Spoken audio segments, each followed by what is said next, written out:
বিশেষ করে ওনার kidney point এখন আছে আপনাদের সামনে তুলে ধরছি আমরা একেবারে 1 পয়েন্টে একেবারে ভালো। আমরা শুনবো ওনার সেই সুস্থতার গল্প, উনি কিভাবে অসুস্থ হয়েছিলেন এবং কিভাবে সুস্থ হয়েছেন। আসসালামু আলাইকুম ওয়া রাহমাতুল্লাহি ওয়া বারাকাতুহু। সম্মানিত দেশবাসী, আমি cancer specialist doctor SM. Sarwar. আপনারা জানেন যে সারা ওয়ার্ল্ডের ডাক্তারদের বক্তব্য ক্যান্সার, কিডনি, থ্যালাসেমিয়া এবং এইডস রোগ, এই 4টি রোগ সুস্থ হয় না। বিশেষ করে আমরা একসময় বলতাম বাংলাদেশের আরো 4টা রোগের কথা, যেটা হলো যক্কা হলে রক্ষা নাই, টাইফয়েড হলে কোনো না কোনো অঙ্গ চলে যাবে, বসন্ত হলে মানুষে গ্রামের বাহির করে দিয়েছে, এমনকি জঙ্গলে নিয়ে রাখছে। তো আমরা আমাদের নবীও একজনকে এই বসন্ত রোগের জন্য নিয়ে সেটা জঙ্গলে পাহাড়ের মধ্যে রেখে আসছিল। আপনারা সবাই এটা জানেন। এমনিভাবে তখনকার সময় আমাদের আগে যে ডায়রিয়া হলে গ্রামের প্রোগ্রাম মানুষ মারা যেত, কিন্তু সেই সব রোগগুলো আজকে কোনো রোগ নয়। এখন যে বিষয়টা হলো ক্যান্সার, কিডনি, থ্যালাসেমিয়া এবং এইডস রোগ, এই 4টি রোগের বেলা সারা ওয়ার্ল্ডের ডাক্তারদের বক্তব্য যে ক্যান্সার হলে আনসার নেই। এই 4টি রোগ হলে মানুষের চিকিৎসা করতে করতে একসময় মৃত্যু হবে, এটাই মেনে নিতে হবে। বিশেষ করে আমরা বলবো যে এই সব রোগ এখন আর কোনো রোগ নয়, সম্পূর্ণরূপে সুস্থ হয়।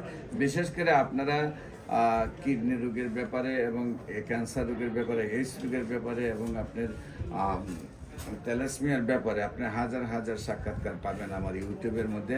আজকেও একজন সেই বিজয়ী মানুষ, ওনার পরিচয় আমরা তুলে ধরছি। বিশেষ করে ওনার কিডনি পয়েন্ট এখন আছে আপনাদের সামনে তুলে ধরছি আমরা একেবারে 1 পয়েন্টে একেবারে ভালো। আমরা শুনবো ওনার সেই সুস্থতার গল্প, উনি কিভাবে অসুস্থ হয়েছিলেন এবং কিভাবে সুস্থ হয়েছেন। আপনার নাম? আমার নাম বাসা কোথায়? মহাখালী। আপনার পেশায়? আমি senior staff nurse. Mohakhali cancer হসপিটালে আপনি সিনিয়র নার্স হিসাবে আছেন। আচ্ছা, আপনি কিভাবে প্রথম ডাক্তারের শরণাপন্ন, যেহেতু আপনি নিজেই মেডিকেল স্টাফ, কিভাবে ডাক্তারের শরণাপন্ন কেন হলেন, তারপর কি কি টেস্ট করলেন, কি সমস্যা হলো এবং কি অবস্থায় আছেন একটু দেশবাসীর উদ্দেশ্যে বলেন। আমার প্রথমে মানে ব্লিডিংটা, ব্লিডিং হচ্ছে অনেকদিন থেকে, প্রায় 5-6 মাস। তখন আমি ডাক্তারের কাছে যাই, ডাক্তারের কাছে গেলে পরে আলট্রা দেয়, টিবিএস দেয়, এগুলো দেওয়ার পরে তো টেস্ট করলাম, পরে ম্যাডামের কাছে গেলাম, তো ট্যাবলেট দিল, দেওয়ার পরে খেয়ে মানে হচ্ছে না, মানে ব্লিডিং হচ্ছে।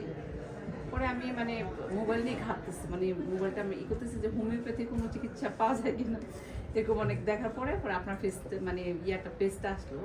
পরে ওনার পেজে মানে আমি করলাম, নক করার পরে দিল, অ্যাড্রেস দিল, দেওয়ার পরে আমি আপনার কাছে চলে আসি সার্টিফিকেট।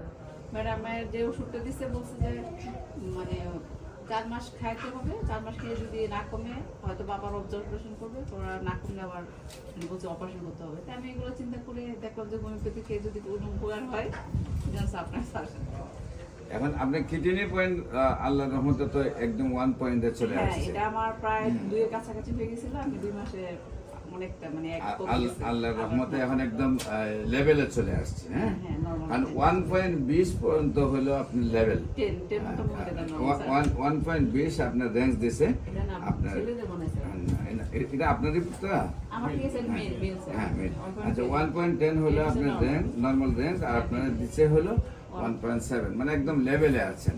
তো বিশেষ করে আমরা বলবো যে কিডনির চিকিৎসা এবং ক্যান্সারের চিকিৎসায় মানুষের লক্ষ লক্ষ টাকা ব্যয় হয়ে যাচ্ছে।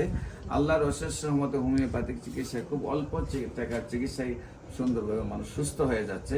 এবং আমরা অত্যন্ত খুশি যে মহাখালী ক্যান্সার হসপিটালের মতো একটা হসপিটালের এবং সিনিয়র নার্স উনিও আমরা রোগী হিসাবে দেখতে পাচ্ছি। সেই জন্য আমরা নিজেরও নিজেদের প্রতি অনেক স্যাটিসফাই, এবং আল্লাহর রহমতে ওনার যে কিডনি পয়েন্টটা একেবারে ভালো আসছে, সেটার জন্য বাকি যে সমস্যাগুলো আপনারা দোয়া করবেন, আল্লাহর জন্য সুন্দরভাবে ওনাকে সুস্থ করে দেয়। আপনাদের সবাইকে আমাদের অফিস ভিজিট করার জন্য এবং আমাদের ফেসবুক, ইউটিউব, গুগল, টিকটকে বিশেষ করে প্রায় 4,500 ঊর্ধ্বে ক্যান্সার, কিডনি, থ্যালাসেমিয়া, এইডস রোগের সাক্ষাৎকার আছে, তাও ভিজিট করার জন্য আমন্ত্রণ জানিয়ে শেষ করছি। সবাইকে ধন্যবাদ। বিশেষ করে যে কোনো প্রয়োজনে স্ক্রিনে দেওয়া নাম্বারে যোগাযোগ করুন। আসসালামু আলাইকুম ওয়া রাহমাতুল্লাহি ওয়া বারাকাতুহু।